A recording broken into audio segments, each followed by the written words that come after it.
sat in the waiting room and you've been sat waiting patiently, thank you for being with us. If you are listening back to this live, or not live, listening back to this not live, asynchronously, you are very, very welcome. For those who don't understand and don't know how you've landed on this page, this is the Edufuturists webinar. We're going to be looking at alternative provision. As my good friend Steve Hawke would say, if you are looking for advanced woodwork, you are in the wrong class. That's just down the corridor. This is a webinar focusing around alternative provision. We have got a rock star panel today of people that are working in this space, have got theories in this space, that are practically supporting young people and learners in this space, and we are very, very privileged to do that. But I will just give it context that this is the 5th webinar out of 6. So we've had 4 before us. And if you want to head over onto the Edufuturists YouTube channel or onto the Edufuturists website, you'll be able to have a watch of the other ones where we looked at curriculum and assessment, unions and professional organisations, MATs and networks, and EdTech organisations. So yeah, we're looking forward to this one. Steve, what do you think? Are you excited for have a conversation about alternative provision? Steve Hawke, I'm talking about. I think this is going to be the worst conversation I've ever had, I'll be honest, but I don't want to switch people off. I'm mega pumped. I think what's great is, and I think, Ben, we had this conversation last week, that the title is Advanced Alternate Provision, but ultimately, how do we step into actually just being a different provision type? And actually, as learning becomes more personal, ultimately, not everybody goes into mainstream, the school at the end of the road, and actually, it's just a different mechanism. I'm probably everyone's going to start going there, and we've got a million questions to go through. But how do we make this just a different provision type rather than what's it an alternative to? If everybody has choice, when really everybody's got an alternative provision within all of those kind of things. I've ruined it, as I always do, because I get too ahead of myself and too excited.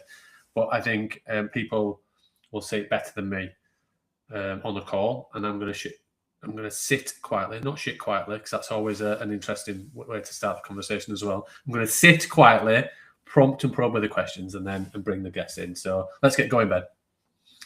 Perfect. So we have got 6 guests, I counted right, 6 guests in the webinar, and we're going to ask them to introduce themselves. I'm going to say the first person, and I want to get them to say who they want to introduce next. So you're going to have to pay attention to who hasn't introduced themselves.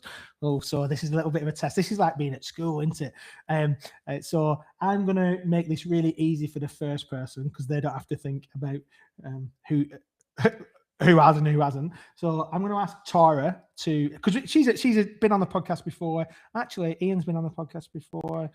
Stephen's coming up. Actually, Tara, you're going to go first because you're our friend that we've known the longest, so you can go first. Oh, what an honour. Okay. Yeah, so I've been in this space for a while, working with the Edufuturists, really passionate about alternative forms of education, digital technology, but more recently I have founded the High Flex Academy. High Flex is hybrid and flexible. So we're in alternative education provision. Primarily, we work with young people in care, young people with EHCPs, some quite complex learning needs, and really looking forward to discussing different models of education and how that works. And I am really grateful to have Rachel on the call, because not only is she just down the road, we were discussing the potholes down the country lanes.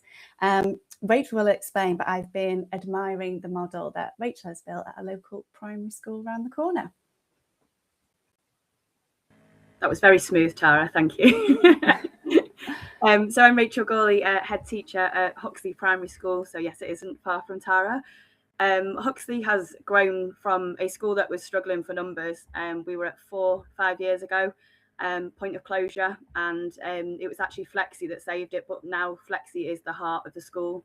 So we do Flexi schooling where the children attend on a Tuesday, Wednesday, Thursday, and they're home edited on a Monday and Friday, and we have 82% of children doing that model. It's grown so much that we've actually burst the seams of the school, so it should be 49 full, but we're at 63 now, and we're now looking at helping other schools with the Flexi provision, and also looking at possible Key Stage 3. Well, you've got to decide who you want the next person to intro is, Rachel. Don't forget. Sorry, I nearly failed the test then, didn't I? I'm going to pass to Iain.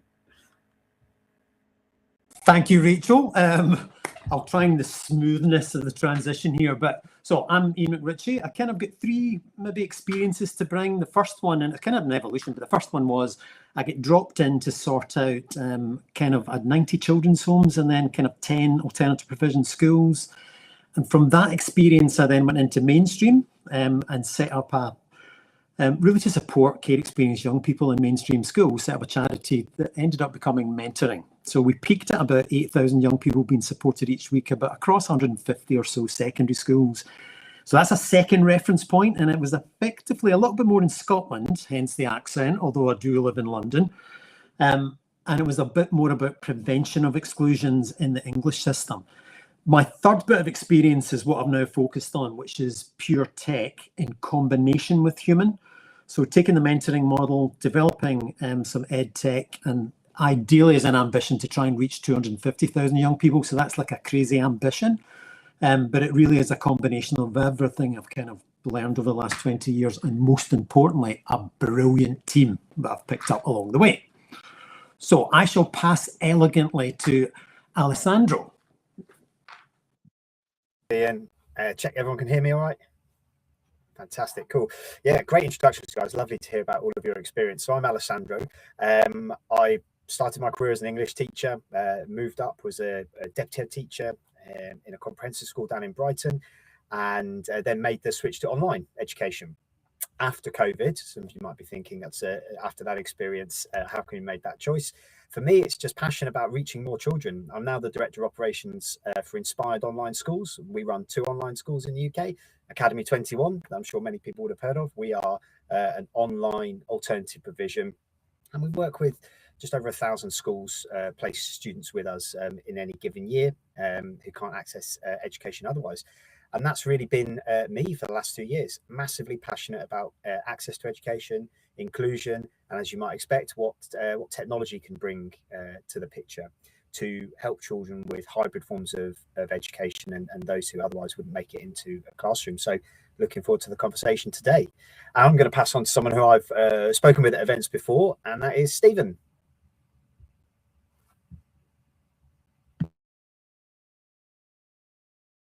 Thank you, sir. I usually start this with a joke about who I voted for in the American elections, but that's not funny anymore. So I'm gonna step away from that and leave that smoking on the other side of the street. Hi, I'm Stephen. I'm the founder and CEO of Solihull Alternative Provision Multi-Academy Trust, which is a mouthful.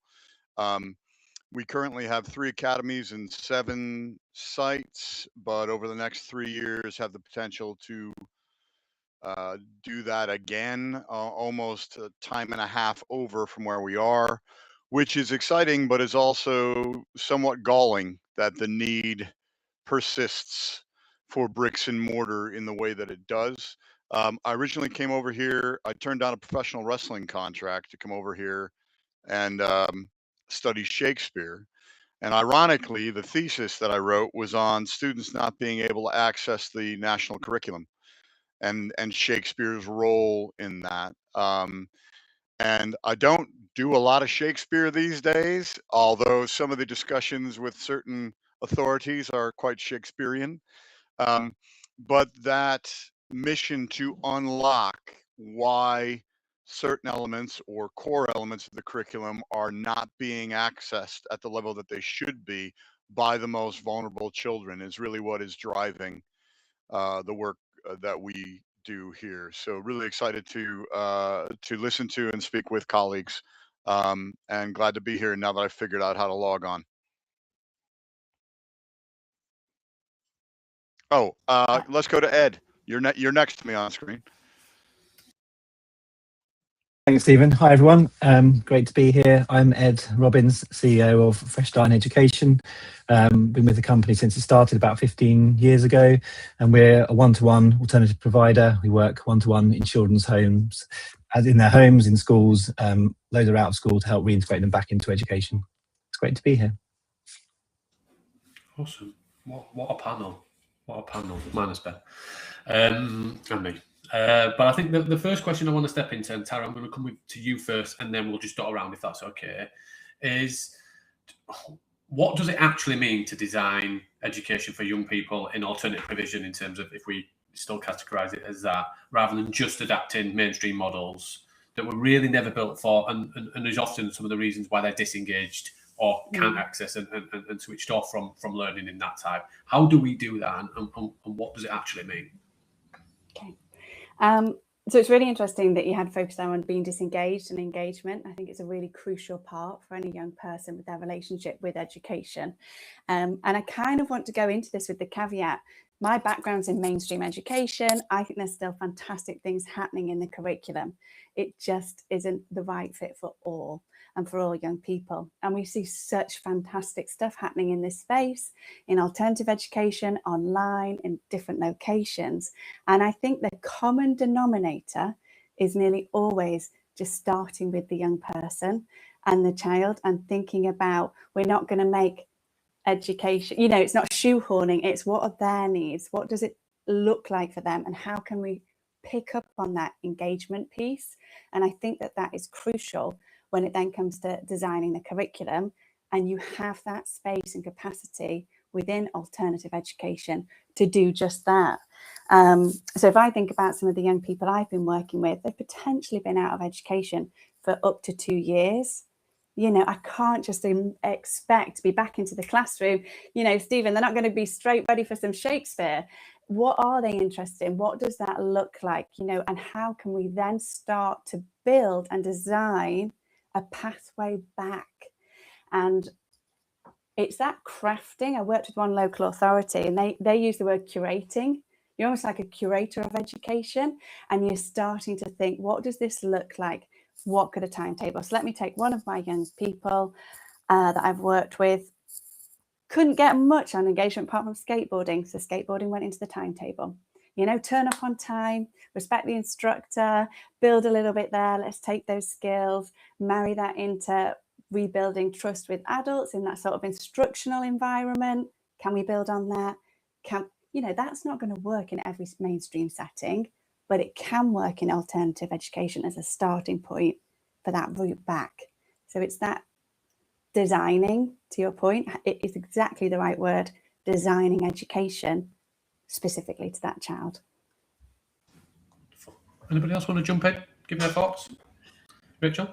Yeah, I just wanted to sort of jump on the back of that with, it's a real interesting point you were saying about taking it back to where that child is and where that child needs to be. But for me, all schools should do that anyway, really, shouldn't they? In the ideal world, every teacher who comes into this, you know, teaching space want to be there for that child and want to build the education around that child. But sometimes the pressures of the curriculum just take over, don't they? And the pressures put on them.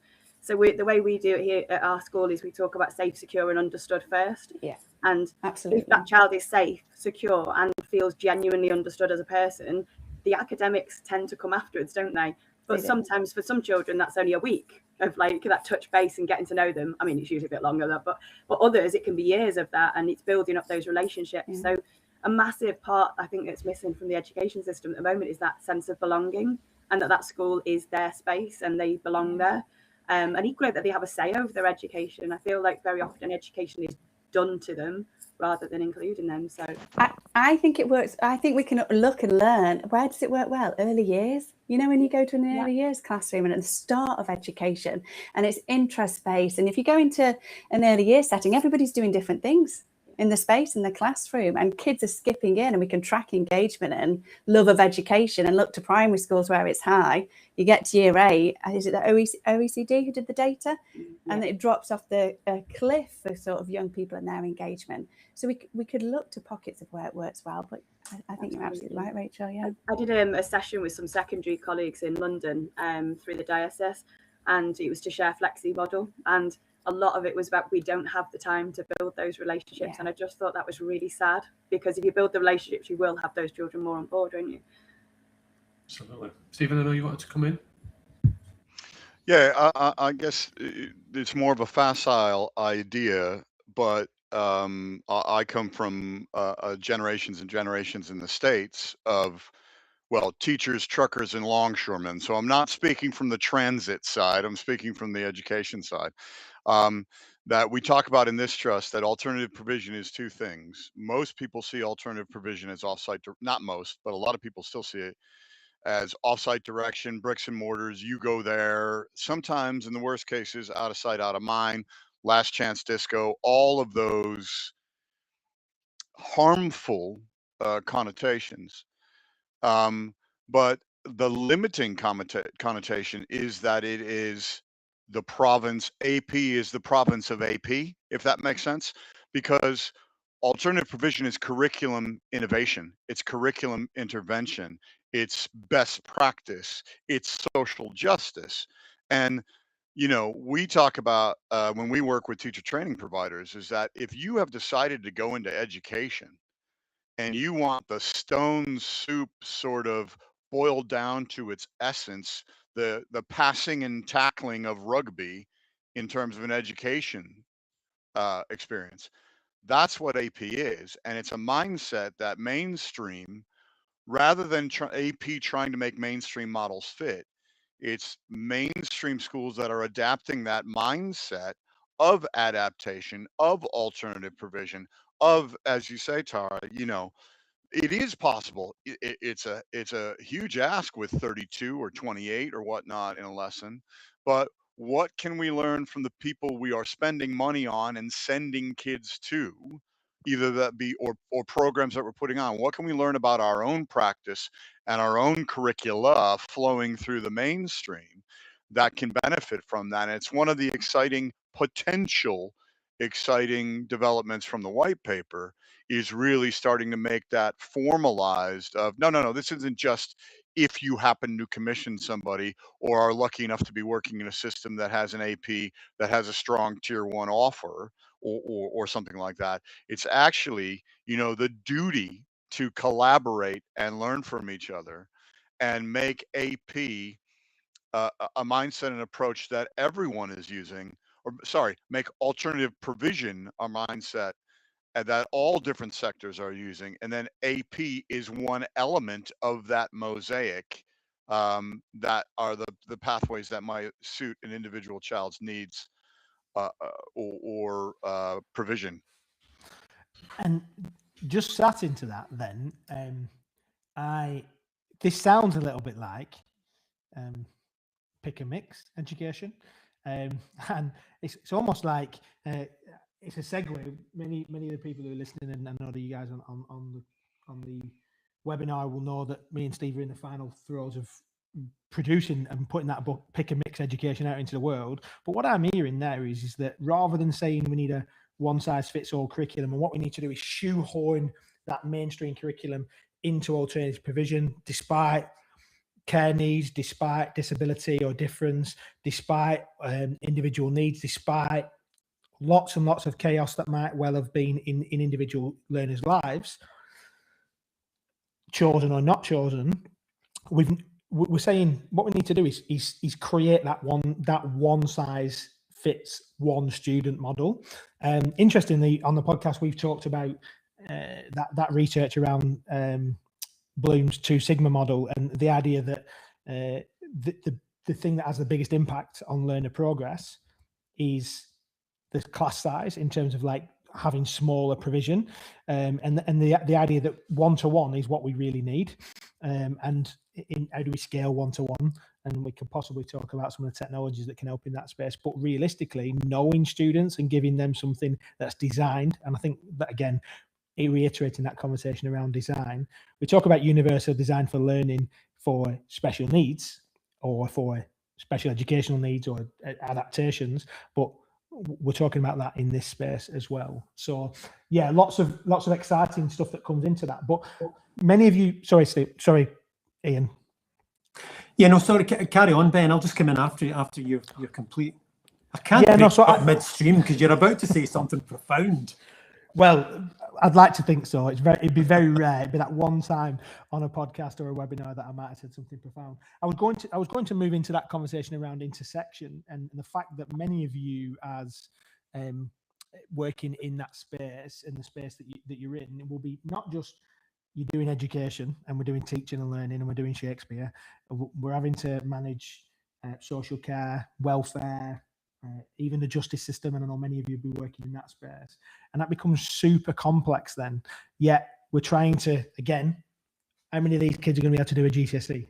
how many of these learners are going to be able to sit an exam at the end of it? And you're thinking, have we just missed the point? So I suppose I want to get into the idea about whether there's this idea about lowered expectations, but I think that might come. Iain, where do you sit on some of that thinking? Yeah, I was just going to, in the previous point that Stephen, Tara and Rachel have raised, give a bit of a contrast, because, you know, I've spent time in the Scottish system, and the Scottish system, you know, kind of default doesn't have the same kind of AP provision. You could argue, is that down to cost?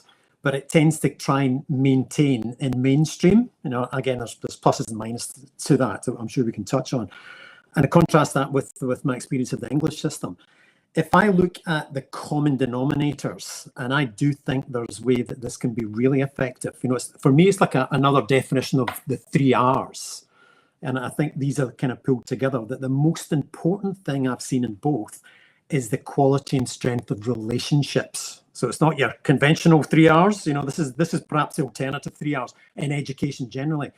But that strength of relationships at an individual level, you know, is very, very powerful. But then feeding to that, secondly, is absolutely giving those young people recognition. And when I say to you recognition, it's in their voice, and it's just in their individuality. So it's their circumstances, because again, young people are so fragmented. You know, we can't kind of duck the fact of what COVID's done to attendance. We can't duck the fact of what social media has done to anxiety, depression. We can debate that as another thing. But, you know, that kind of give them recognition, relationships in which they can trust, but then absolutely show them the relevance. And I think your point, Tara, about skateboarding in terms of the curriculum, you know, we push out generic curriculum. What I've seen young people really engage is when you explain to them what's the relevance of it is and how it applies into their practice. So for me, the kind of 3 R's keeps things together, both in mainstream as well as AP. But I'm absolutely with Stephen and colleagues that we need to think about pick and mix and not immediately drop into, yeah, I can't handle mainstream, so you've got to go to alternative, because the expectations automatically get lowered. And from that young person's point of view, we've just programmed them to expect less. You mentioned Scotland there, Iain. Sorry, Ben, classic me. I did unmute, but it was just when you were talking about that and it just triggered. I was just starting to look into Scotland, did some work around readiness to learn, which we've not seen necessarily within the UK. And it's actually that real recognition of, is this young person ready? How can we support their readiness to learn? How can we ensure, you know, they're ready for that curriculum, however it's being prepared? And I think that was some really fantastic work that was done in Scotland. I don't know, maybe we can drop that into the show notes, Ben. Yeah, for sure. We absolutely can. Rachel? Yeah, I was just totally agreeing with what you say, Iain, about so many things on so many levels then. But when you talk about the high standards part, I know with my school in particular, because obviously we're not an AP, we are mainstream, but we're doing flexi schooling. We get so many people who misunderstand what flexi schooling is and kind of think, oh, well, it's just a opt-in, you know, they turn up whenever they want. It's not that at all. It's absolutely a school. It works like a school, any other school. But we do take a really deep trauma-informed approach. It's very much about relationships and belonging and children having a say over their curriculum. So all those things you said, absolutely. But what really disheartens me sometimes is people do think they've got low expectations, and I'll get visitors that will come and go, oh, so your children just kind of come whenever they want. And I'm like, no, it's a school. Come see them. And I have very high standards for our children. And I do have high expectations no matter where they are. But for us, it's about start point to end point. So it's not about what they achieve at the standardized tests, which obviously are important, I know. But to us, it's start point to end point. Has that child come to me a shell of themselves, and I've left a really enthusiastic learner who absolutely loves education again? And for me, that's all we should be doing, isn't it? Is building that love of learning again. Yeah, Sandro. Yeah, for sure. Yeah, that last bit you said there, Rachel, is really resonant. That's our experience too. What I find when I speak to people about online education is they're comparing that to a young person who's coping with the mainstream school system perfectly, who is their experience is going really well, they're socializing, they're performing really well in their exams, they're really settled at home, the family's happy and all of that. But those children don't go to AP. That's not who you're comparing them to, or they don't need a flexible form of education because the system is working for them. And you might argue, you know, schools with better universal design for learning or quality first teaching, that's working for them as well. The many thousands, and when I speak to kind of policymakers about this, or people who have the ability to kind of shape policy, that idea of, well, you've got to be careful about making policy for edge cases, and they describe those young learners who need that flexibility as edge cases. And I think that's sad. And I think some of the attitudes that you're describing there are really quite prevalent. I mean, really, what you should be comparing to is that child themselves, the entry point they had, and where you've moved them on to, not that child who's doing perfectly in the mainstream. And when you think of it in those terms, a whole wider range of metrics become available to you. You think about engagement, you think about happiness, you think about academic progress, and all of those kinds of things. When you remove yourself, and in the online example is when you say, oh, well, online can't be as good as face-to-face. It's not trying to be. It's there for learners who need that flexibility, who may be in a home, who may be in hospital, who may be choosing flexibility for themselves. And I think that's super important, but it requires that initial shift of what you're comparing to. Yeah, definitely. And I think the conversation around expectations has been really clear already. It's not about just expectations for learners, it's about expectations for the system and the way that the roles work, the schools work. And in that complexity of these ideas now, we're in that space where it's really easy, because there's so much complexity around education, justice, welfare, social care, all the other bits that sit in that, to then lower them standards rather than thinking about that reason for a richer provision. And I wonder, like, how do we stop that being an excuse, really? Stephen, I know you've got some thoughts. Yeah, I mean, what's been really interesting in a journey, because we're still a fairly small trust and we're still a fairly young-ish trust, despite the age of our CEO. But let's not talk about that. And that complexity in that intersection, what it's, even from the impetus, has started to drive, is the expansion of the curriculum because of the context from which our cohorts are being drawn. The most recent example is, we asked the question, what does it mean to be core? So in mainstream, what are the core subjects? So what does it mean to be core in AP? Well, yes, English and maths, and we do push hard on science. But for a trust like ours that maps across the West Midlands, and you look at the RISE priorities in the West Midlands and the absolute, Acapulco cliff dive of outcomes, life expectancy, etc., for the white working class in the last 20 years. And you start thinking, who is this system reaching? And why isn't it reaching the kids who end up with us? And who is reaching them? And we're having this discussion at one of our sites about, well, should history be a core component of our curriculum as AP providers? Because for a number of our students with those unbelievably fractured experiences of education, it's not that they're not learning, but where are they learning? What are they learning from? And what is the history that they are learning, given the opposing forces that are rising across the globe and that are rising in this country? Because social media will teach you history. We know the dangers and the rise of the far right and what is coming at our kids on a daily, incremental, hour by hour basis. So, that complexity in that intersection means, does history alongside citizenship and PSHE and English math, does that become everybody gets it because they need to be taught and be engaged in a different way than the way that they are allowing themselves to be engaged? So it ties back, that complexity ties back to that social justice element of questioning our curriculum is because it's what our children need. And that can be bespoke and individual and one-to-one, but also looking at the cohorts that are coming through and what are those gaps? What are those dangers? What are those risks? And what are the outcomes we're trying to get for those students? And how can that curriculum achieve all of those different elements?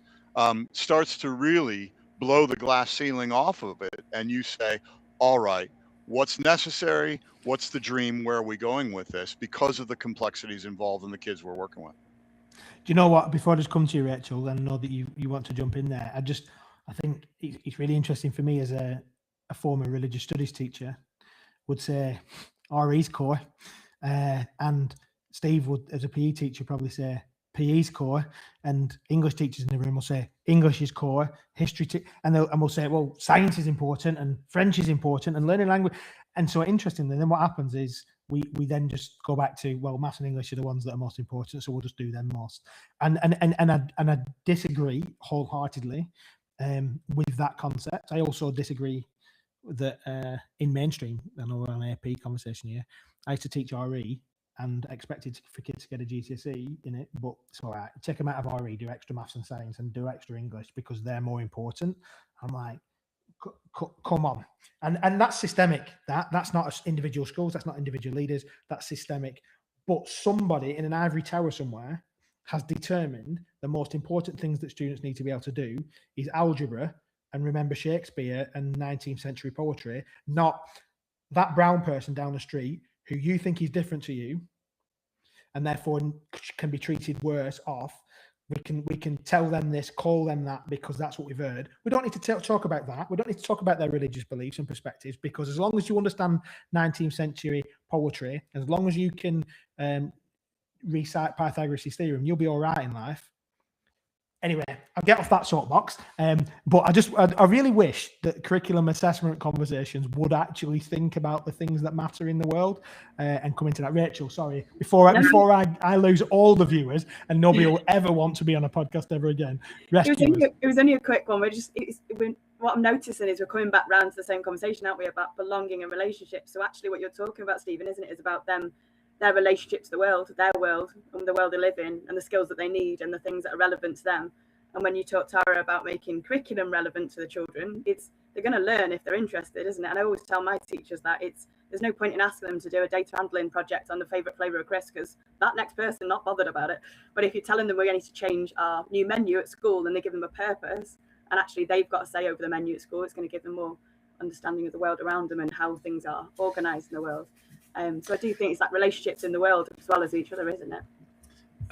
And I think there's a big juggling act of what we want to do and what we're told to do, and it's that compliance piece, isn't it, in terms of how creative we can be in terms of educators, how creative we want our learners to be. I don't mean just drawing. Let me just put that into context. Creativity in terms of every aspect, and it's such a broad definition. And I am lucky. I've been in an education, I've been out of education, I'm back into education, and the constant conversation and the thing that I have here, which is a real positive conflict, is learner experience, and then tell me if I'm breaking the law. So, am I in quality or compliance prison, or I'm actually going to go to prison? Like literally in terms of funding prison, in terms of that, something like that. Of ultimately, am I doing something that is literally going to get Ofsted or somebody to come in that could shut this organisation down? Is that what we're doing? Or actually, are we just doing something slightly different because we've made a decision around learner experience? And in alternative provision, learner experience is everything, because they're often so disengaged from what they've had, they've probably been captured and told they're a failure in some regard, or some negative connotation or a terminology attached to that. And how do we rebuild them? It's like FE, alternative provision in FE as well, just to put that context of, ultimately they've been told that they're a failure, whether they've failed something, done something, can't engage. All these different things have happened of how they've led to that door, whether that's an online front door or an actual physical front door. The journey often for those young people is actually walking up that path and knocking. And if we then try and create compliance that shackles it back to exactly what it was, where is the tension, and how do we actually do that? And Ed, I'm going to come to you first, if that's okay, in terms of that. Where is the tension, and how do we move from that, and how do we remove to make sure that we can take ownership and better autonomy and accountability for that?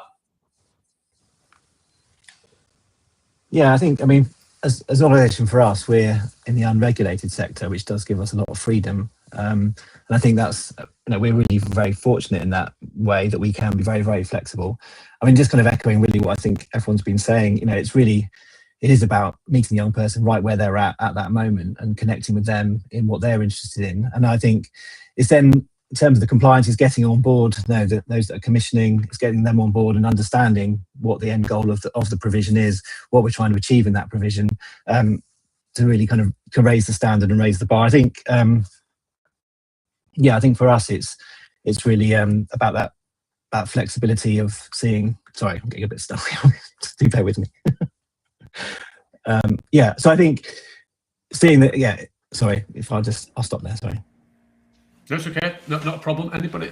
Rachel, do you want to? It's that removing barriers, isn't it, to learning? So for a lot of the children that come to me, there's really simple barriers that I can remove straight away, like sensory needs, that the uniform, they're holding on to their colours, and I'm like, well, why have we got it then?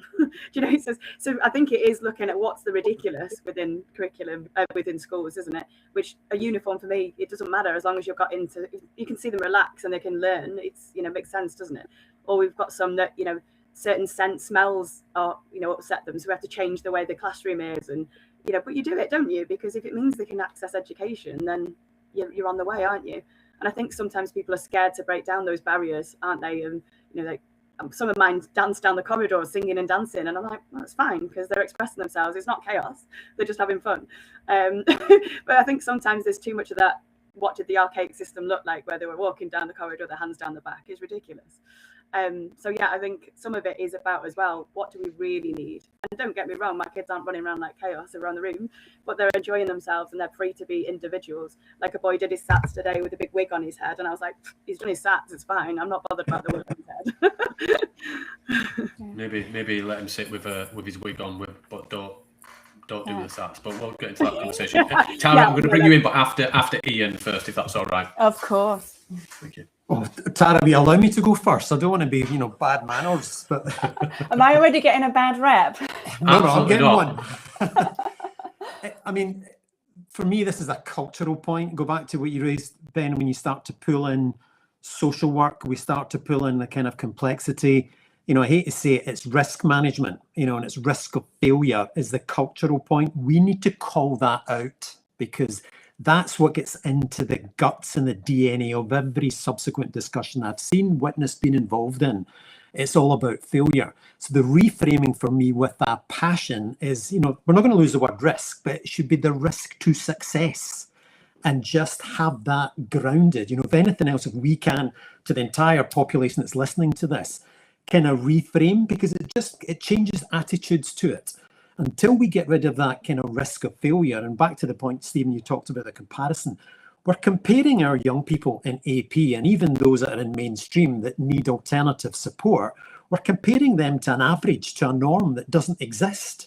We need to call all that out as well, and just say you can't inspect an average. This is about individual journeys, and giving them the relationships, giving them the recognition, and absolutely giving them the relevance. So we have the answers, actually, guys, on this call. There's no question. But if I go back to the philosophical point, risk management, we need to get short of, the risk of failure and reframe it to the risk to success for those young people. Changes the entire language. I love that phrase, risk to success. That's really good. And Tara, I'm going to bring you in as well, but I think Iain, we've been doing some stuff for the trends booklets, and I'm not going to spend too much time on it, but ultimately risk, failure, all of that is added to this thing about shame in education, that failure and risk is shameful and is attached to a person as a leader, as an educator, as a learner. Actually, failure is part of the journey, and you learn better when the plane goes down rather than actually from any success that you have. But I think that's key, isn't it, Joe?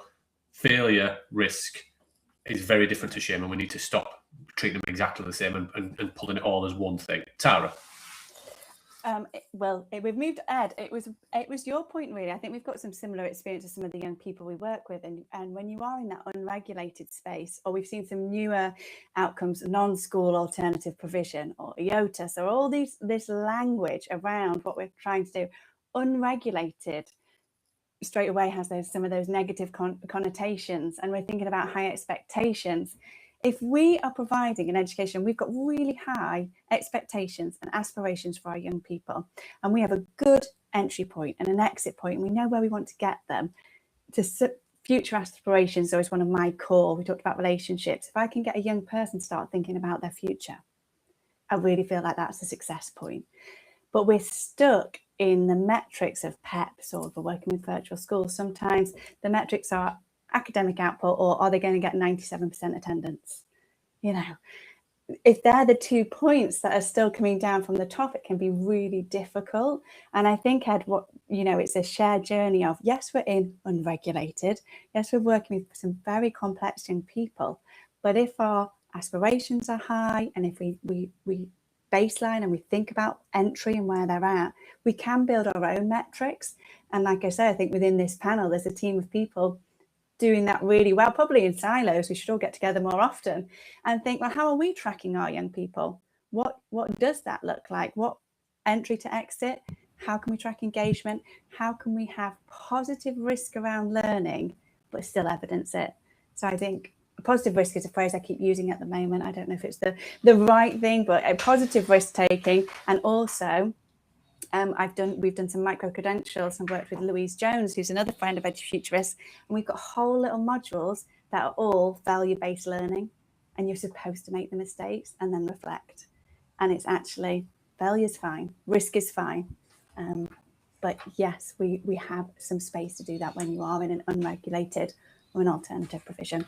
Yeah, and I'm going to jump to Stephen in a second, but just to kind of go back to that what does even unregulated mean? It's just a terminology and an attachment that we're putting through. Like, do we say not lacking that? You can't put that shelf up because you did it unregulated. You watched YouTube. So what do you have to do? Do you have to pay to do a course, every individual, to be a plumber, or go through a course to push? Ultimately, what is the achievement? And it's about learning, isn't it? I understand there has to be regulations in some points and checks and balances, but I think even just ultimately learning is learning, and that pathway of all of those different things. We thought YouTube was going to be the death of higher education. Some people might say they hoped for it, but ultimately it's been a catalyst for lifelong learning for many. Doesn't mean it's unregulated. It just means actually it's been an opportunity in learning. And I think what people are different off is opportunities in learning rather than seeing it as this or this or this. Stephen? Yeah, I now I don't have to say any of that because you're bang on, Steve. But looking at it from a different no, because what I wanted to do was shift it, because that tension between compliance and creativity we find in terms of commissioning, because a lot of our commissioners are local authorities that have statutory duty and 6-day responsibility and things like that. And there is a danger. I'm not saying that if any of our commissioners are listening to this, I'm not saying this now, but there is a danger, and it does happen, where a laptop or desktop exercise that says this child needs a provision is a very different discussion than this child needs this provision.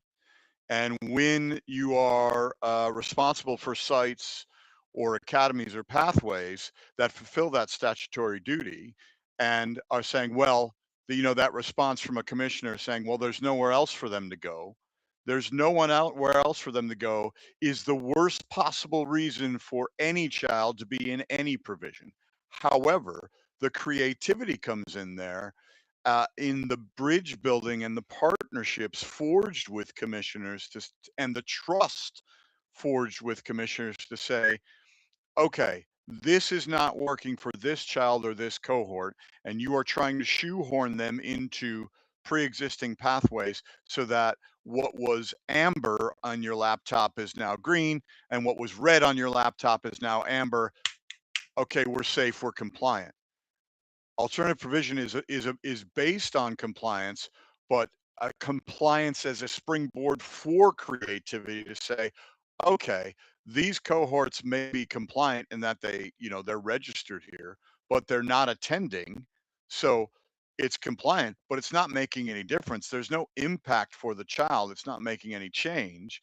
And the building of partnerships with those commissioners then can engender that creativity and that trust to say, you are our AP partner or our AP consultant, or, you know, shoulder to shoulder.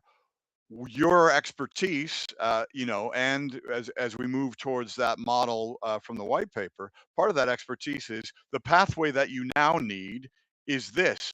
We can do that for you, or we can work with this collection of providers to do that for you. And it becomes a really powerful adding of collective value and tensile strength, rather than just this child didn't have a school, now they do have a school. That's that edu case, as you say, that's that case sorted. We can move on to the next one. Well, that's not sorted. It's compliant in that the child has a school place, but what are they doing with it? Is it appropriate for their needs? How is that going to reverse the river of what we know, what happens to kids who are referred into AP and who are PX'd in this country? How can that be? That's what we need to be compliant with, is the challenge to those metrics and those statistics, rather than just, okay, we're on day 5, they better have something by tomorrow. Oh yeah, okay, we put them in there. Completely inappropriate, but at least we're compliant with our timeframes. And the best commissioners that we work with get that and work with us to find those solutions, which often, which in many times has been the impetus for our own growth and expansion. Tara wants to jump in again. I know it's only commissioning. Well, it's about it being equitable for our young people. We're talking about unregulated, and I don't mean to get political, but it will come down to the commissioning in your area or your local authority. And I'm working with young people in care who move geographically around their country. And then it depends who you've got on the other end of the call and whether they are accepting of the creativity, of the value of your entry and exit point, or whether the computer says no. And that is, it's really not an equitable system for our most vulnerable young people, because there isn't one rule. That is kind of unregulated, the approach nationally to alternative provision. And I would really like to see that cleaned up. Yeah, and I think us pushing into that is important, isn't it? It pushing into, as Edufuturists, we know that we're quite, we're pushing the boundary and trying to push the boundary, and I think that's really important. But we know that we're just 2 voices, and we're tied to other people here who are 6 other voices that are connected to thousands and thousands of other voices. And if that groundswell happens, we can start going, hold on a minute, Department for Education, hold on a minute, funding bodies, hold on a minute, EdTech organisations. We can do that. And Steve often talks about that groundswell, and how do we get that grassroots groundswell to move into that right direction. Now, something that you've all mentioned in your intros or mentioned in the conversation we've been having is about how many of the young people in our alternative provision settings are often the ones that society and mainstream education, not just society, but mainstream education has already failed or let down. And that might be because they can't meet the need that's in the space. It's not always the teachers or the head teachers or whatever else, but they've been let down by mainstream education. They might have been PermEx, they might have whatever else that sits in that. So my question really is about how do we rebuild that trust then for those learners? And have you got any some ideas in that space about how do we give them that opportunity? Because them learners have probably got every reason not to believe that school has anything to offer them, and that school is education is not worth thinking about. But any thoughts in that, Sandra? I know that you've unmuted yourself there, because I know that you're working in that space quite a lot, right? Yeah, this is the lifeblood of what AP is. I mean, the first thing I would say is, and what concerns me about the white paper is the kind of tacit assumption that every child, like mainstream, will solve everything, and absolutely every child for all parts of their journey are likely to be or should be serviced by mainstream. We know that's not a reality. The thing that we see is that there's 3 messages. Those children need to feel like you've invested in them. That might be a monetary investment, it might be a time investment, it might be an investment of love and care, and whether it's listening, whether it's speaking to the family, whether it's procuring a placement, that's cost your organisation money. And when a child feels like that, we're putting this on for you, that's the first step, rather than you're coming to what we've got available, or you just got to get on with it kind of thing. The second thing is the consistency. is making sure that you build in the defaults for your staff to make sure that they are performing a really consistent operation every single day. So they are, if you're in a mainstream school and you've got an alternative on site, your duty staff are visiting and they're checking on those kids and they're interested in them. The teachers, the heads of subject who may have removed the child and put them in an inclusion base or whatever it might be, they are then built into their timetable time to go to that place, to talk to that child, to rebuild that relationship and their connection. Or if you're, and whatever the default might be, you create those norms within your organization. They become much, much more straightforward to follow. And there's defaults everywhere, you know, countries that have opt out instead of opt-in organ donation registers have far higher numbers of organ donors. If I look at the room here, how many people have changed their bank account since they were 16? I haven't. And you create these defaults in your life, and that's what you can do in a school setup. It's really straightforward if you really think about it. And that's the other thing to create that consistency that makes children feel more valued. And the final and the most important one is recognition. It's been mentioned already. Rachel, you might have mentioned it. There's so many different ways recognition can be done. Yes, they'll get exam grades or some form of mark at different points, but building in those points of recognition, whether it's sending things home, whether it's the right kind of word, it's absolutely crucial.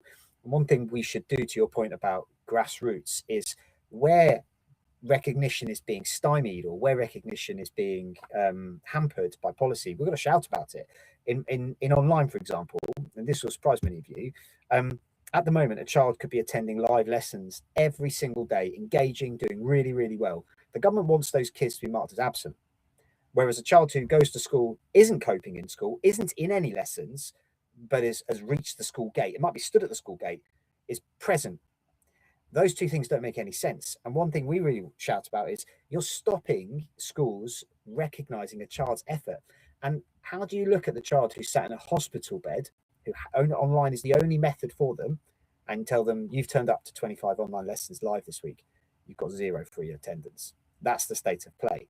And that, where you've got that policy environment, that's really damaging. So we've got to shout about that and build those recognitions in our setting, but also call it out where we're being prevented from doing that. So VEST, consistency, recognition. I think that feels like a manifesto if ever I've heard one. But I absolutely love this, that these are individual learners. They've got individual needs. They've got individual paths that they need to go down. But yet we have like almost, how do we do this at scale? And that you said, that phrase that you used there about the white paper, assuming that mainstream is the norm, and that's what we have to work towards. I think, yeah, I couldn't agree more. And for those people who are listening to this and thinking, what's the white paper? Please just have a little look about what the proposals are in terms of removing people's parents' choice in that space, and removing I suppose the challenge really is that we're trying to get everybody into the bricks and mortar building, and that's the right thing to do, which many of us will absolutely acknowledge isn't the right thing. So I don't know does anybody else want to hit that conversation around trust, or do we? Rachel. Yeah, it was just a quick one really, but my favourite TED talk ever is Rita Pearson, the Every Child Needs a Champion. That just brings me right back to the reason why I do what I do, and I play it all the time. And even when I used to do teacher training, I used to play it to trainee teachers before they went on placement. Keep that at your heart of what you do, because it is hard to lose sight, isn't it? But there's genuine weight behind that. Every child needs a champion, and if a child feels that you are genuinely there for them, like you said, that consistent approach and that real depth to your and actually genuine approach to what you're saying to them and what you believe, they kind of come back from it and go, what's going on? And there's a child that I've got that had the most horrendous time before at his previous school, and he was going to be excluded. He'd hit the head teacher, and I would not give up with him. I was like a bone in the dark. I will get this child settled. And it took a long time, but I remember one day he turned around to me and went, "Why do you care so much?" And I was like, "Because it's my job." But it's a child saying that to you, it breaks your heart, doesn't it? A child should never wonder why people care about him. And I just thought it's kind of a poignant moment, because it came back to that every child needs a champion, and that is our job, isn't it? Yeah, if I can maybe to add to that, Rachel, I'm a passionate advocate of mentoring. That's the kind of word that's used, and anyone can be a mentor. You know, but the thing the white paper ignores, the thing that everything policy statement I've ever heard ignores, is trust takes time. We need to put time in the system. And the only basis I've seen it working at scale, you know, is, and hence the reason I'm doing what I'm doing, is to try and combine, you know, mentors that can, and the volunteers in the case of what we do, to give a little bit extra time and just someone that young person can trust.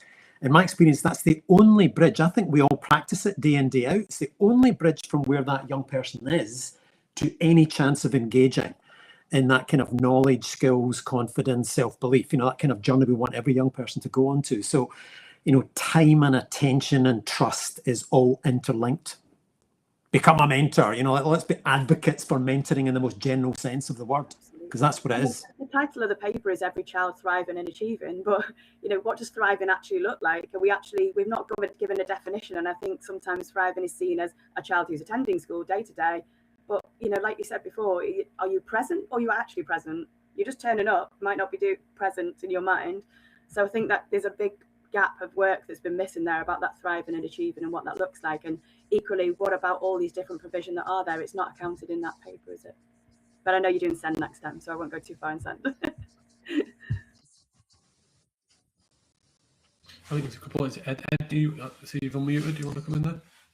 Yeah, I just want to kind of disconnect with what everyone else has said, but particularly on what Alessandro was saying about recognition. I think it's such an amazing point to be able to recognise what could seem very small, which is actually huge to the young people, and something that we find, you know, we go into young people's homes and they might not have been out of their bedroom for 2 years. So by the way we build trust, and the way the trust we build is just by showing up, by being there, and then one day when they come down the stairs, that's recognition. That's an amazing thing, and we celebrate that, and our tutors can celebrate. And I think it's being able to celebrate those seemingly tiny things, but actually for that young person, that is absolutely huge. And then they come out of the house, and then they go. You know, so I think it's the recognition is massive, and being able and having an adult, as we've been saying, like the mentor, as Iain was saying, having an adult that can come in there and celebrate that with them, I think it's really helps to build that trust. I'd say, I mean, it's saying what's been said already as well, but I think showing up. You know, we found that you kind of keep going there. You don't engage, or you might get hit, spat at, you know, all the different things that can happen in different alternative provisions, but you keep going and you keep being there. And, you know, I think some of the young people we work with, and I'm sure many of us do, is, you know, they may not have that in their home life. They may not have a consistent person who shows up or believes in them. And so I think it's really is just echoing what everyone said, really. Keep turning up, keep being there, whatever they're throwing at you or throwing at us, we just keep on doing it, and that builds trust, which then can go from those seemingly small things of coming downstairs, which I think is huge, to then maybe engaging in learning and going beyond that. And I think trust is so vital and so key to being successful in AP, because a lot of the young people come to it without trust and they don't know how to trust. And I think, you know, we've really got to start there. And how do we ensure that in AP, the journey, I suppose, into it, through it, out of it, or whether we just stay in it, how do we make sure that that is built on foundations of trust and real trust, not just, let me just read it, let me read their backstory and pick a parent, or, oh God, I can see they had a dog, let me talk about that. But ultimately, they might. So how do we build layers of foundational trust so we can challenge greatly? And actually, it's not about just giving them a free pass of leave them alone because they don't like this. Actually, for building trust, you can challenge in more intense ways. How do we do that when convenience education is built on convenience as a structure? It's built on what we can fund and what we can. And I wrote an article which was completely unrelated, but ultimately, just because something is funded and something is easier doesn't mean that we can't do the hard bit. How do we ensure that each learner's individual story is where we start, and we build that as a foundational trust, rather than just, how do we scale this? How do we make sure that everybody gets access to this because we can fund it? And when we're right close to the edge in terms of the funding, we're going to prevent doing this even though it's working. How do we maintain that of building it on stories and young people rather than just process and convenience? And I don't know if anybody wants to start that conversation. Alessandro, you've unmuted. Yeah, I think maybe I'll just say two things here. Really good question, by the way. I think you need the process as well as the trusting, just on that final point that you said, because I think that's how you codify trust. and make sure that it's in as many places as possible. My honest view on this is, right, and I'm not a big kind of the hero worker kind of person, but some people can do it and some people cannot do it. And the reality is, you've got those people in your school, and you may timetable the awkward room in the school last, or you may put that difficult time of day last. You don't eat the frog when you're doing your planning and things. But some people in your setting are just not effective enough communicators or empathizers or emotionally intelligent enough to build that trust. The reality is, the people who are the best at it, it's part of their personality. And you've got to find those people. You've got to motivate them to come and work in alternative provision. You've got to train them to not burn themselves out. You've got to train them to follow process and do things that can be replicated as much as possible. But you ultimately got to find those people who can do it. They've got charisma. They've got energy. Like Ed was saying, they cope with pretty adverse and dynamic situations, to be a bit euphemistic. That's the way to do it. Over time, you can train more people to have elements of that, but it just starts with those people. And if you just apply it to anybody, you're not intentional about the people that you choose to do that, chances are it won't stick. Like when I think about teachers in my classrooms in online, they break the fourth wall when they're communicating online, and they are just such great communicators. That's their number one asset, not their knowledge of online pedagogy, not their boundless energy. They just communicate. They make kids want to listen, and they feel authentic as a result about it, or they sound authentic, and then the children want to trust. So that's my take on it. You do need process, but actually you just got to unearth those people, because not everyone's good at everything. I know Tara's going to come in, but ultimately it's about rock stars. How do we maintain rock stars, rock star educators in alternate provision, so that they don't go, I need to earn a little bit of money, I'm going to become a leader, I'm going to step out of it. Well, ultimately, this all falls down in terms of workforce if we don't make sure that we support rock stars that are in the classroom. I couldn't do it. I probably was never a rock star in regards to those bits. I had ambitions for other things. But ultimately, how do we maintain that workforce that is absolutely exceptional in that classroom and they never have to leave? Because they are the best people and make this work, Tara.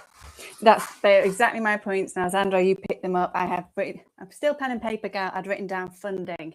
So trust, mentoring, you've got to build trust. You've got to have that mentoring, that relationship. There has to be some financial investment in the quality of the educators, and also in the recognition that it might take, Rachel said, it might take a few days, it might take a few weeks. We're starting to see it's about 3 months. About 3 months for a young person to really develop a trusting relationship. Academics can come quite quickly then. And I could really lean into the power of tutoring. We think about a Key Stage 4 young person going to school for a full day within the curriculum. If you've got a trusting relationship, educator who's probably started off in some sort of mentoring coaching capacity, and they start to then segue into academics, what you can achieve in 1 hour with a pupil is phenomenal. But exactly that point, they've got to be great at their job. They've got to be well paid. They've got to be rewarded. We want to attract the right people. There is an innate desire to do this work, but everybody is also a professional, and it can be hard to recruit. And, that has to be part of the bigger conversation, is how do we ensure high expectations of great curriculum and fantastic staff in all of our settings. And equally, supervision of those staff, like you said, it's a tough job, and it's making sure that they've got that support and that person to talk to about how it goes. I mean, my staff, at the end of the day, we collapse sometimes because it's just like, oh my word, but we know we've made a difference. But boy, is it hard, going, isn't it? So I think supporting those staff and the well-being of those staff, which I know again you've done another session on well-being, haven't you? But it's so important to make sure that your staff are protected in that sense. Absolutely. Iain? Now, to add, and maybe not controversially, but leverage volunteers. People think, it's too fragmented, can't do it. In the past, 10, 15 years, probably recruited just under 30,000 individuals, so this can be scaled, to put it in contrast. And that works with the staff. So the volunteer mentors that we have in 150 schools, they're just there to hang about with the young people an hour a week, no more. And it's just to be that listening ear, build a relationship. But it really then leverages the staff that we're talking about, that workforce, to then reconnect into education. I'll give you one stat. If you're in the care system, as you know, you've got 50-50 chance whether you progress from school to university, college, or employment. The statistics independently assessed in Glasgow for, if you're mentored in kind of MCR pathways, as it was called, 81.6% is the average. Now, these mentors are not teaching, not doing anything other than just meeting them an hour a week to be that listening ear. So complementary, if we open our minds, I think we don't have enough funding to be able to do this. I wish we did. Yeah. For the system to mentor every young person that needs it, to give them that individual. But there's lots of people out there who want to help. We just need to bring them in a process. Yeah, and that is the reality is we're not just talking about teachers in that space. We're talking about volunteers. We're talking about leaders. We're talking about industry experts, and we've got to build a capacity across the whole of society, and realizing that another trend, Steve's going to think, hold on a minute, you can't tell them all the trends before we release our trends book at our Uprising event, is it takes a village. And like, we're realizing that across all the conversation we're having is that it's not just the one teacher or there are teachers that made a difference, but it takes a village, and learning takes a village. I think I'm going to come to you, Stephen, because I know that there'll be some thoughts into that space as well. But I do want to make sure that if anybody's listening to this and wants to drop their questions in the chat, you can do. We have got some questions from listeners who have signed up that we will get to in a minute. But the question that's kind of come up again and again is this idea around outcomes and what outcomes look like, because we're being measured on outcomes, and in mainstream schools it's about percentage A star to C, and in attendance percentages, and does this meet the national average? Is it above the national average? How many young people are at expected progress or greater depth? And as a primary chair of governors, like, it baffles me that we're having conversations about this. And interestingly, a school up the road who is really nailing it with young people from the travelling community, whose attendance has always been, but they're absolutely flying because their attendance is below national average. Their Ofsted report recently said that behaviour and what was it called? Whatever that category is, was needs attention. And you're like, come on, you're measuring outcomes in that way. So I wonder, what do we do in an AP space? What are the metrics? What can we actually do, or do we need to do? And how do we think about what outcomes mean for our young people? I know that everybody will have an opinion on this, but I know that the one of the people that will definitely have a strong opinion on this is the incredible Stephen Steinhaus. Tell us, where would you go to that? Well, what we've tried to do, particularly as the trust has grown, we have offered more and more sort of tier 2 and short-term and intervention places and things like that. So it used to be the shorthand was no NEETs, given the galling NEET figures for students who are referred to alternative provision in this country. At times in COVID, it got up to 67% were NEET within 3 months of finishing at 16, which is just, gut wrenching to consider. But I guess probably the outcomes need to be it's a little bit of a wonky metrics, the NEET, but the idea behind it is, has the child left you and moved to a permanent positive destination? Do they have a chance? Has their future changed? And to that end, with those positive destinations, have they, I think, Rachel, you used a different phrase than we use, and Tara, you might have mentioned this as well, but basically, where were they at when they got to us, and what are they able to do now? What does the data say that they can do that they couldn't do before they got to us? And how is that recognized? How is that celebrated? And how is that applied to their future pathway of what they're trying to do? Now, working in the AP space, of course, we are, for example, between we cover with one of our sites, we cover a catchment area, a local authority where, depending on your postcode, there's 15 years difference in life expectancy. How's that for an outcome? What are we doing in terms of adding value? And again, Steve, not trying to butter your muffins here, but why is PE a core subject? Because health, fitness, longevity, How do you look after yourself so that you can outlive your postcode? Those are huge things. Now, those are difficult to track, but that positive destination and giving them, there is sometimes that you get kind of blinkered into, well, they're doing all right with us, but that's not the job. Actually, the job is we're prepping them so that they're going to be able to continue that graduated approach plus after they leave us. And one of the earlier questions about, I'm going to read it. Anyway, one of the other questions about, building trust with students who have had a fractured experience of education. You gotta say what you mean what you say, and keep your word. But also that advocacy piece, particularly for our kids who are moving on to positive destinations, is what are we doing and how are we weighing in so that the practice in those receiving institutions is augmented, so that there is a little bit. The thing that kills me with AP is you spend 12 weeks and it's not a fix. You spend 12 weeks working with a child, trying to equip the child with the starter for 10 of skills in order to progress and succeed, as Iain said, to have success as they move on. And they go back to their home school and it's third period. They've showed up late. They've showed up late to the lesson, and the teacher says, "Why are you here?"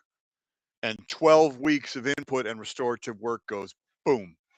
So I think those outcomes is, are we sticking the landing when they leave us? And that's not just up to the child. That's also up to us in terms of that outreach and inreach work that we're doing with the partners with whom they are moving to. And with those staff as well. Actually, this is the best practice for this child. Yeah, it's fantastic that we've got 6 to 8 to 10 in a classroom. And because of that, we've got this hardcore intelligence about what gets this kid rolling, what engages this child. And it might be, it's not bricks and mortar. It might be that we use Academy 21 for this child and he's flying. Good. How can we make that part of his process when he joins you, having gone through a fair access panel? So those positive destinations, that isn't just, right, we're done with you now you're there, everything's okay, because that's just another version of out of sight, out of mind. It's, we've plowed up the fallow ground for where you're going, and we've plowed up the fallow ground for your own education experience, so you've got some of the tools and seeds and bulbs to keep growing as you go, and they can nurture that as well. And we are there as a support, either in direct mentoring, as you say, Iain, and or mentoring of the staff there as well, in terms of getting the best out of those children. Yeah, agreed, Rachel. And I think that just comes back to what you were saying, Steve, at the beginning. Is it about alternative provision? Is it alternative? Are we looking at just different approaches for these children? Because if it works, then why are we taking it away? I know my place, the question I always get is how many children have converted to full time. I'm like, that's not what we're about, and it never is what we've been about. Because 3 days at a school and 2 days at home is what's working for that child. If we then remove that, we've removed all the support that, like you said, all the hard work you've put in, like you said, Stephen. So again, it comes back to what you said, Steve, at the beginning. Why are we calling it alternative provision, and why is it more about finding that right model for those children that it works? It's as simple as that, isn't it? Well, I say simple. It's pick a mix. It's pick a mix. I'm gonna. Yeah, I don't want to say it is pick a mix, because that's like it's that ability to create space where it needs to be created. There's some questions that have come in from the audience, some that have come in previously. I think it's important for us to make sure that we answer before Steve gives us our big, deep, epistemic, ethereal question about next. So I want to throw these out, and I wonder if anybody wants to jump into this one. So the question is, for someone building an AP from scratch, what's the one thing you'd do differently when starting out? If you're building from scratch, what would you do differently than what we've got? Any takers on that one? Stephen? I'll jump in on that. And this is my failure and my failing, but I always saw governance at best as an add-on and at worst as a burden. But governance done right, particularly, you want to talk about a village, Ben, and having that village as part of, whether it be your management structure or your, depending if it's independent or state, your management structure or committee, your directors, your board, whatever it is, having that village there that is driving and challenging and supporting the work that you're doing, sooner or later you're going to face something, particularly starting out and building, where you go, because if you're building one, you're probably, this is a step up. This is a new, your commute's different, your clothes are different, your day's different, your diet's different, and you're going to run out of the expertise that you have, and you're going to have in-house that expertise to say, I know who to speak to about this in real time. And it's somebody who has a vested interest in that. I really underestimated the value of the board or governance driving the growth, the sustainability, and the fortification of what you're doing as an AP provider. Love it. Love it. One of the other questions that I think we'll leverage into this, about how important do you think outdoor space is in AP for students? And some nods, Tara. I think it's really important, hugely important. Although I haven't had it in all of our settings, what we do, and that's why we have the high flex, hybrid, and flexible model, is it doesn't have to be on the ground where your English and maths is happening or where your tutoring is happening. So we had some of our students, what day on Tuesday, yesterday, in the morning, in the afternoon, they all went and played pickleball. Local leisure centres. There's a lot of space that isn't necessarily used in the day when lots of other young people at school that you can tap into. You can use green space, you can find a big field. Space is important. And also, we do quite often have one-on-one lessons or very small group lessons. Outdoor space then is an opportunity for time with peers. And that's the power of the group and the collective is really valuable. And I think, to the point, it's not just education. We've seen changes in society, technology. We all know spending time outdoors, connecting with space is hugely important for well-being. Yeah, so, agreed. Yeah, it's part of, it's not essential, it's part of, it's that flexible. It's that part of the curriculum, part of the week. But yeah, some time outside, essential. Iain?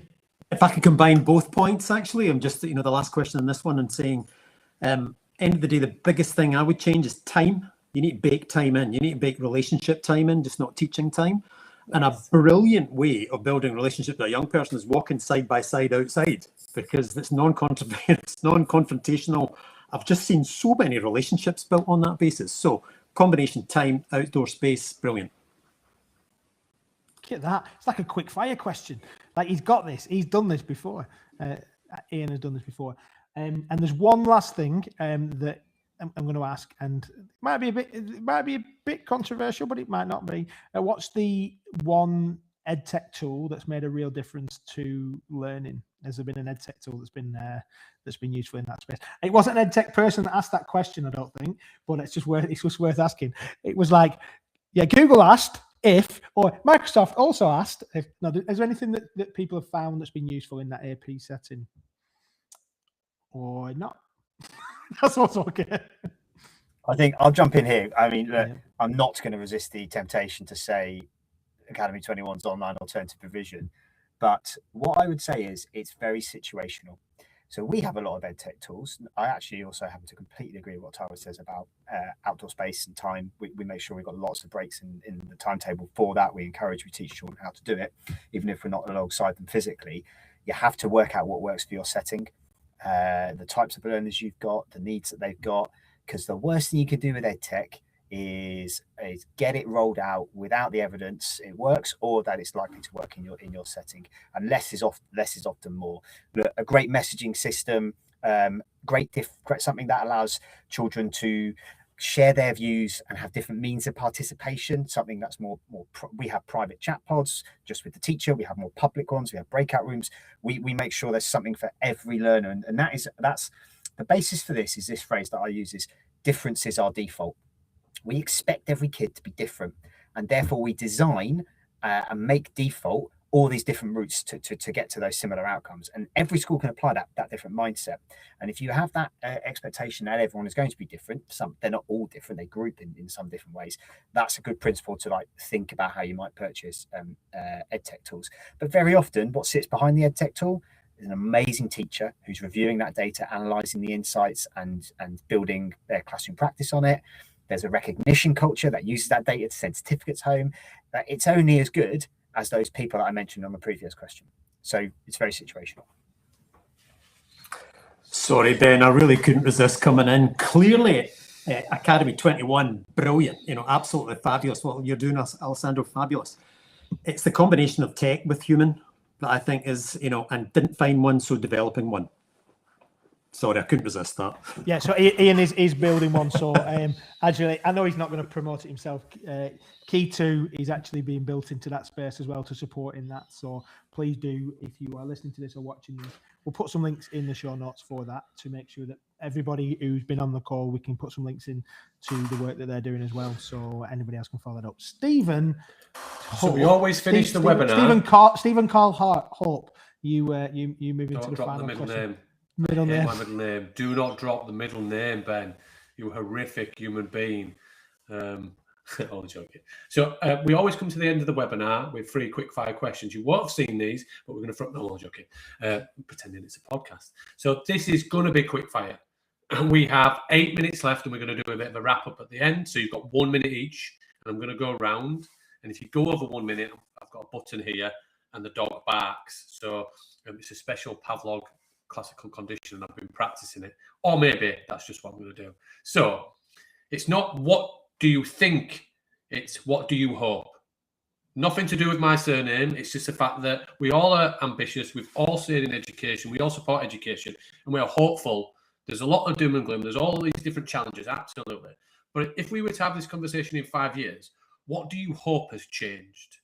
What do you wish for? What do you believe? And what do you hope for? And I'm going to just follow my screen around if that's all right. So I'm going to go Tara first. I think it's a hope that alternative pathways for education are the mainstream, and that it's not a add-on or a decision that comes further down the line. There are different pathways, there are different methods of education. Mainstream, as we know, it works for a majority, but I'd really like an education system for everyone. And I think I'd like to see a real change. And people ask different questions. It's not where do you go to school? What are you learning about? So close to the dog back. So close to the dog back, but I didn't. Calm down, Rosie. Rachel. Just hope that children have alternative choices themselves, that they can find a provision that meets what they need. But equally, their voice is heard more in education, that it's not done to them, that it's with them. Nice and short for you. No dog barking. No, definitely not. Ed. I think that AP is recognised as a specialist, distinct part of the education system and not just a deficit response to mainstream failure. Accountability frameworks being redesigned to measure what matters for young people in AP, not just what's easy to count. And I think a massive thing I would say as well, that fewer people arrive in AP having already been let down because there's better earlier intervention and more flexible mainstream practice. So many come already let down and having gone through so many different provisions before they get to AP. Alessandro.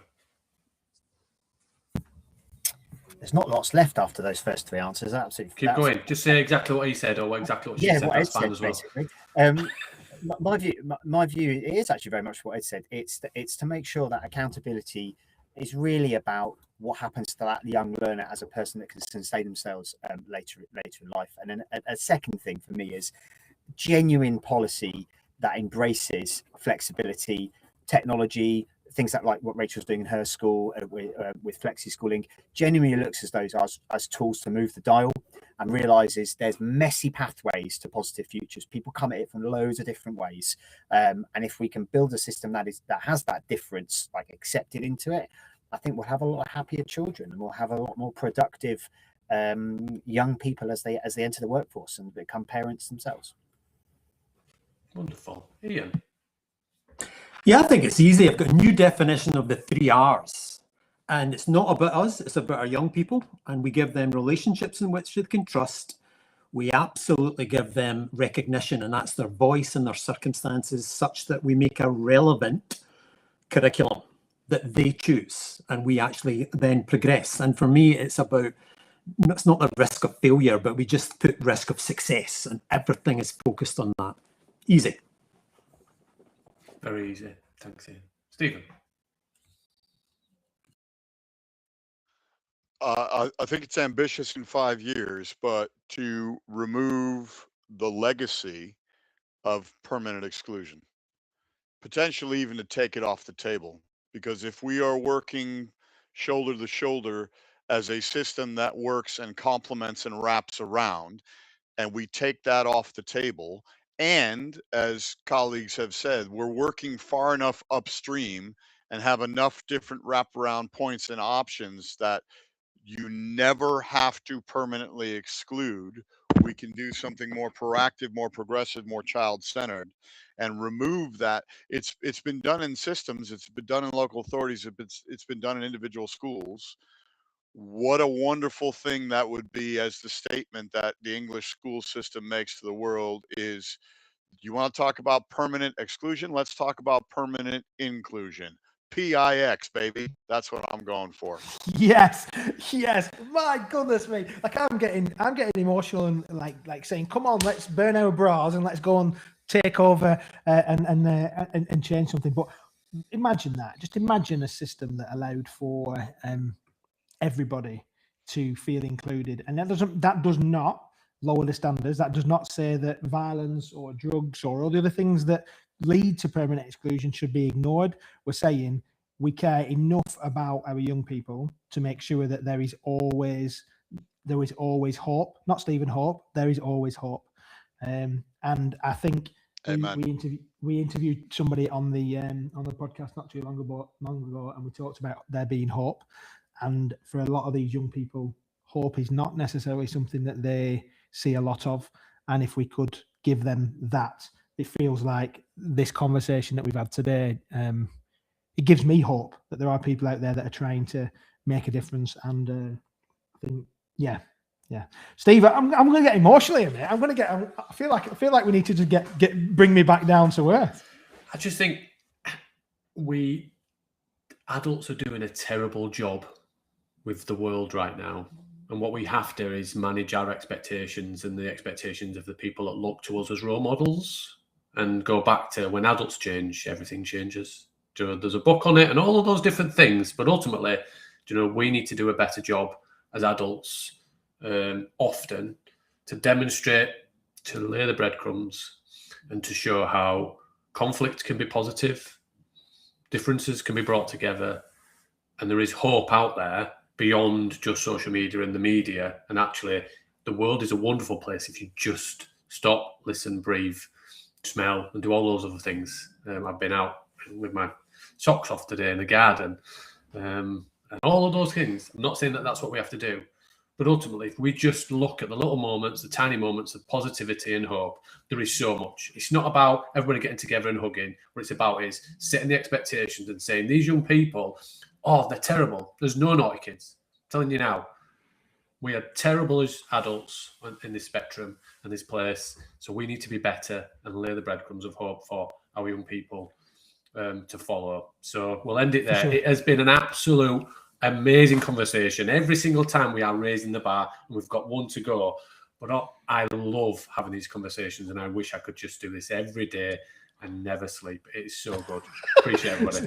So yeah, we have got our final webinar coming up on the 15th of July.